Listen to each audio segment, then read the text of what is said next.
ಮಾರ್ಗದರ್ಶನದಲ್ಲಿ ಕೂಡ ನಮ್ಮ ಗಡಿ ಭಾಗದಲ್ಲಿ ಎಲ್ಲರೂ ಕೂಡ ಕನ್ನಡ ಉಳಿಸ್ಬೇಕು, ಬೆಳೆಸ್ಬೇಕು. ನಮ್ಮ ತಾಯಿಯ ಭಾಷೆ, ಮಾತೃ ಭಾಷೆ, ನಮ್ಮ ಭಾಷೆ. ಮನೆಗಳಲ್ಲಿ ನೀವು ಯಾವುದೇ ಭಾಷೆ ಮಾತಾಡ್ಕೊಳ್ಳಿ, ಆಯ್ತಾ? ಆಚೆ ಕಡೆ ಬಂದಾಗ ಕನ್ನಡವನ್ನ ಉಳಿಸಿ, ಕನ್ನಡವನ್ನ ಬೆಳೆಸಿ. ಆದಷ್ಟು ಮನೆಗಳಲ್ಲಿ ಕೂಡ ಕನ್ನಡವನ್ನ ಭಾಷೆಯನ್ನ ಮಾತನಾಡಿ ಅಂತ ಹೇಳ್ತಾ ಇವತ್ತು ಮಕ್ಕಳ ದಿನಾಚರಣೆಯ ಶುಭಾಶಯಗಳನ್ನು ಹೇಳುತ್ತಾ, ಕನ್ನಡ ರಾಜ್ಯೋತ್ಸವದ ಶುಭಾಶಯಗಳನ್ನು ಹೇಳುತ್ತಾ, ಇವತ್ತು ಹೆಚ್ಚಿಗೆ ಮಾತಾಡ್ಲಿಕ್ಕೆ ಬೇಡ, ಇನ್ನು ಮಾತನಾಡೋರು ಇದ್ದಾರೆ.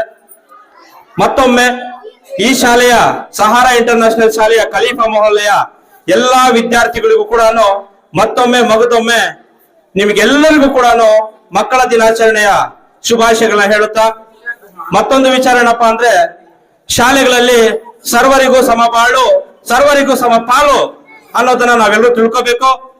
ಆ ಒಂದು ಏನು ಕುವೆಂಪು ಅವರು ಹೇಳಿದರೆ ಆ ಮಾತಿನ ಪ್ರಕಾರ ನಾವೆಲ್ಲರೂ ಕೂಡ ಮುಂದಿನಲ್ಲಿ ನಡ್ಕೊಳ್ಬೇಕು ಅಂತ ಹೇಳ್ತಾ, ಇವತ್ತು ಈ ಶಾಲೆಯ ಈ ಖಲೀಫಾ ಮೊಹಲ್ಲೆ ಎಲ್ಲ ತಂದೆ ತಾಯಿಂದ್ರು ಕೂಡ ನಿಜವಾಗ್ಲೂ ಪ್ರತಿಯೊಂದು ಕಾರ್ಯಕ್ರಮ ಆಯೋಜನೆ ಮಾಡಿದಾಗ ಈ ಶಾಲೆಯ ವಿದ್ಯಾರ್ಥಿ ಅವ್ರ ತಂದೆ ತಾಯಿಗಳು ಪ್ರತಿಯೊಂದು ಕಾರ್ಯಕ್ರಮಗಳು ಹೆಚ್ಚು ಸಂಖ್ಯೆಯಲ್ಲಿ ಬರ್ತಾರೆ.